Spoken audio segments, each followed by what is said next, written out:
Film की शुरुआत Valerie नामक एक प्रतिष्ठित प्रेरक वक्ता के जीवन से होती है। बाहरी रूप से आत्मविश्वासी और सफल दिखने वाली वेलेरी अंदर ही अंदर गहरे संकटों से जूझ रही है। रातें भयावह सपनों से भरी होती हैं और उसके सिर में एक असहनीय खुजली लगातार बनी रहती है जो उसकी शांति भंग कर देती है। अपनी मां की मृत्यु और पिता के बारे में उसे धुंधली यादें ही हैं, एक खालीपन जो उसके वर्तमान को कहीं न कहीं प्रभावित करता है। उसका पति रूबी उसे अथाह प्रेम करता है और उसके मुश्किल समय में उसका सहारा बनता है।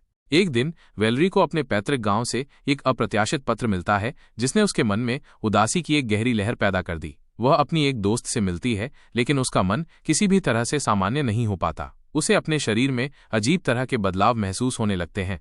विशेष रूप से उसके सिर में वो भयानक खुजली और भी तेज हो जाती है। अपनी इस परेशानी को कम करने के लिए वो दवाइयां और गर्भनिरोधक गोलियां तक लेती है, लेकिन उस खुजली पर कोई असर नहीं होता। इंटरनेट पर अपनी इस समस्या के बारे में खोजते हुए वो किसी भयावह जानकारी तक पहुंचती है जिससे वो बुरी तरह डर जाती है और तुरंत अपना लैपटॉप बंद कर देती है।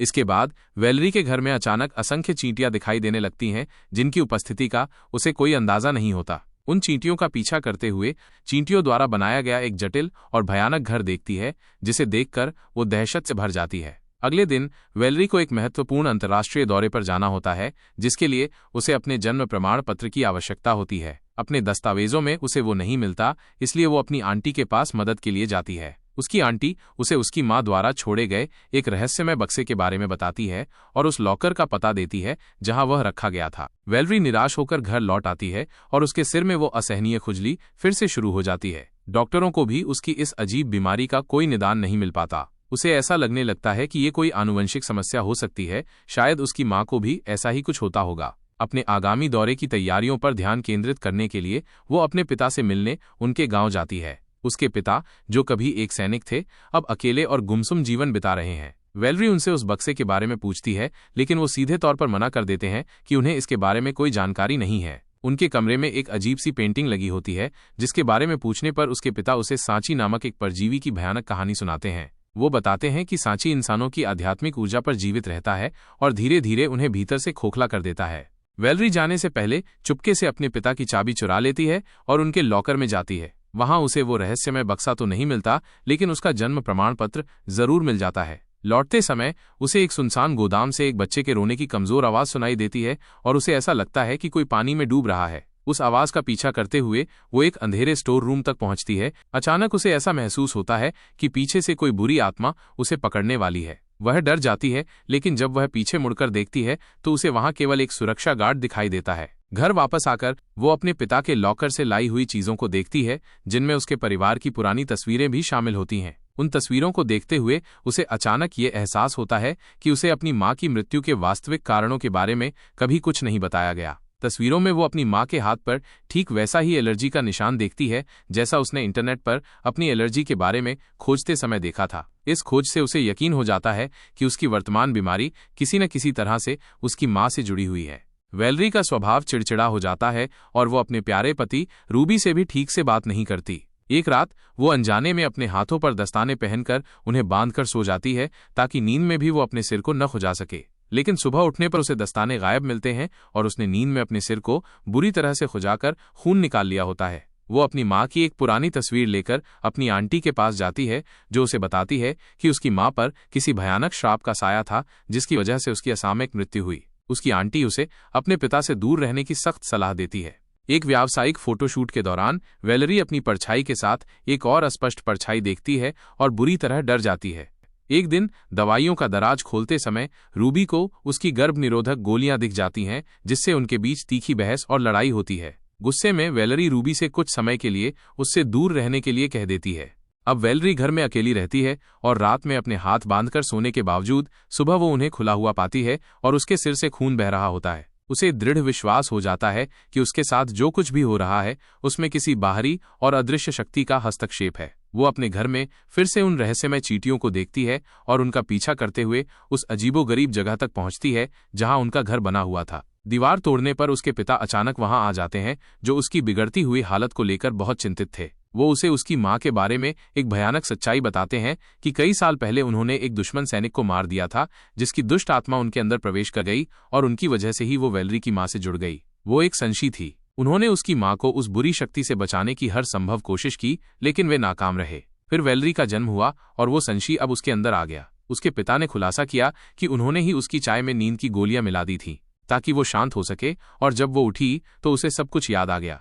वेलरी अपनी माँ की मृत्यु के बारे में और अधिक जानने के लिए खोज करती है और उसे एक पुरानी अखबार की कटिंग मिलती है जिसमें स्पष्ट रूप से लिखा होता है कि उसके पिता ने ही उसकी माँ की हत्या की थी। इस भयानक खुलासे से वो पूरी तरह से टूट जाती है। बाहर तेज बारिश शुरू हो जाती है और खिड़की बंद करते समय उसे अपनी माँ की एक धुंधली परछाई दिखाई देती है और उसे उस भयानक दिन की घटना याद आ जाती है जब उसके पिता ने उसकी माँ को पानी में डुबोकर मार डाला था। गुस्से से आग बूला होकर वेलरी अपने पिता के घर जाती है और उनसे अपनी माँ को मारने का कारण पूछती है। उसके पिता बेबसी से कहते हैं कि उन्होंने वास्तव में उसे उस संशी से बचाने की कोशिश की थी, लेकिन वह बहुत शक्तिशाली था और उसकी माँ उसी से लड़ते लड़ते अपनी जान गंवा बैठी। वेलरी को उनकी बातों पर बिल्कुल भी विश्वास नहीं होता। उसके पिता आगे बताते हैं कि उसकी माँ अपनी बेटी को उस दुष्ट शक्ति से बचाना चाहती थी और इसीलिए उसने अपनी जान दे दी, लेकिन दुर्भाग्य से वो संशी अब उसके साथ है और उसे हमेशा के लिए बचाने के लिए उस संशी का पूरी तरह से नष्ट होना जरूरी है।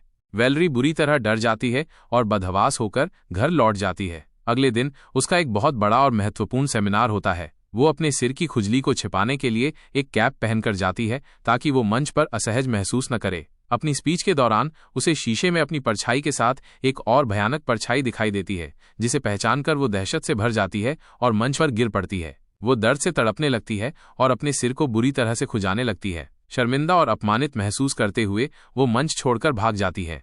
घर वापस आने पर भी वो लगातार अपने सिर को खुजाती रहती है और एक भयानक क्षण में उसके सिर में एक गहरा छेद बन जाता है। अनजाने में अपनी उंगली डालने पर उसका मस्तिष्क बुरी तरह से क्षतिग्रस्त हो जाता है और वो बेहोश हो जाती है। रूबी उसे तुरंत अस्पताल ले जाता है, जिससे उसकी जान तो बच जाती है, लेकिन वो भयानक संशी अभी भी उसके साथ मौजूद होता है। अस्पताल के अंधेरे और भयावह माहौल में वो संशी पहली बार स्पष्ट रूप से दिखाई देता है, जो वेलरी के ऊपर चढ़ा होता है। रूबी भी उसकी देखभाल करता है और उसे बार बार उसके सिर पर हाथ लगाने से मना करता है, क्योंकि उस खुजली के कारण उसके शरीर के कई महत्वपूर्ण हिस्से लकवाग्रस्त हो चुके हैं। उसके पास एक तेज कैंची देखकर रूबी को गलतफहमी हो जाती है कि उसने खुद अपने हाथ काटे हैं और वो गुस्से में उसे अकेला छोड़कर चला जाता है। वेलरी पूरी तरह से अकेली पड़ जाती है और अपने पुराने प्रेरक वीडियो देखकर थोड़ी हिम्मत जुटाती है और उस भयानक संशी से अंतिम लड़ाई लड़ने का फैसला करती है। रात में वो चुपके से रूबी को बेहोश कर देती है और एक ऐसे कमरे में जाती है जहां दीवारों पर बहुत सारे शीशे लगे होते हैं। वो जोर से चिल्लाती है और उस संशी को सामने आने की चुनौती देती है। कुछ देर बाद एक शीशे से एक भयानक और डरावना हाथ निकलता है और उसे मजबूती से पकड़ लेता है। संशी एक ठंडी और भयावह आवाज में कहता है कि वो उसे कभी नहीं छोड़ेगा और उसकी गर्दन पर एक तेज चाकू रख देता है। वेलरी डर से चीख उठती है, जिससे रूबी को होश आ जाता है और वो खुद को बिस्तर से बंधा हुआ पाता है।